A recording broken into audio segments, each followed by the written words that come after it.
But life is messy, life is difficult, adulting is hard. We Yeah. are now in a society where we're expected to be a one-person show. And we have to remember, like, 100 years ago, 200 years ago, we were still living in joint families or a village, and a lot of these things were divided up. You Yeah. know, childcare was literally, it takes a village to raise a child. And there's a truth to that saying because, you know, when we were still hunters and gatherers, all the women took care of the children while the mother of the newborn slept. And they would take turns. And so it's amazing that we expect human beings that need rest, that need time to chill out and de-stress, that we expect to do all these roles perfectly of adulting and then working and then taking care of a family and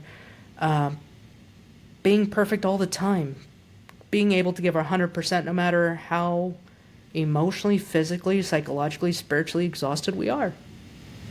I think that's a really important point to dive deeper on. For it's not sometimes it's not just the profession. It really is the society itself that's kind of made burnout the definition of success. And I don't think Yeah. anyone would ever think of it like that.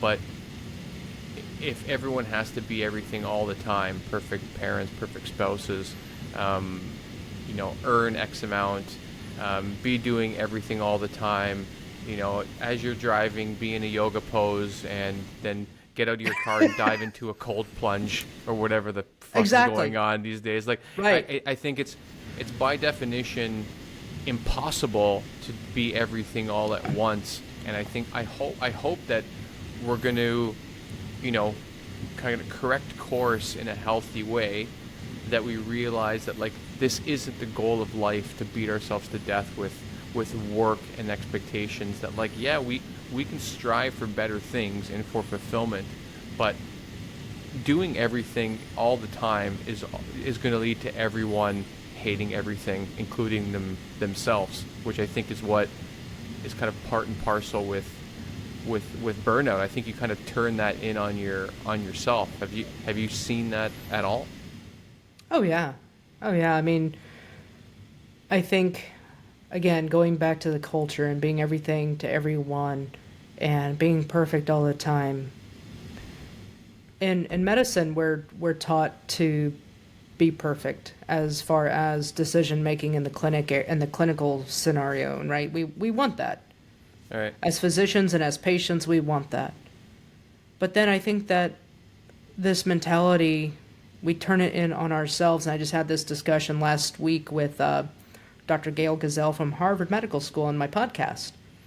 We start to turn that in on ourselves, and oh gosh, I'm not perfect at this, and I'm not perfect at that. And that's where it gets dangerous, right? That's where it gets dangerous, because we have to remember that we're human beings. We're not perfect beings. We're human beings. Right. So it's one thing to want to be perfect at, clinical skills. That's the striving for. There's also the art of medicine. There's the art of communication. There's the art of the physical exam and interpreting, medical data that we have with testing.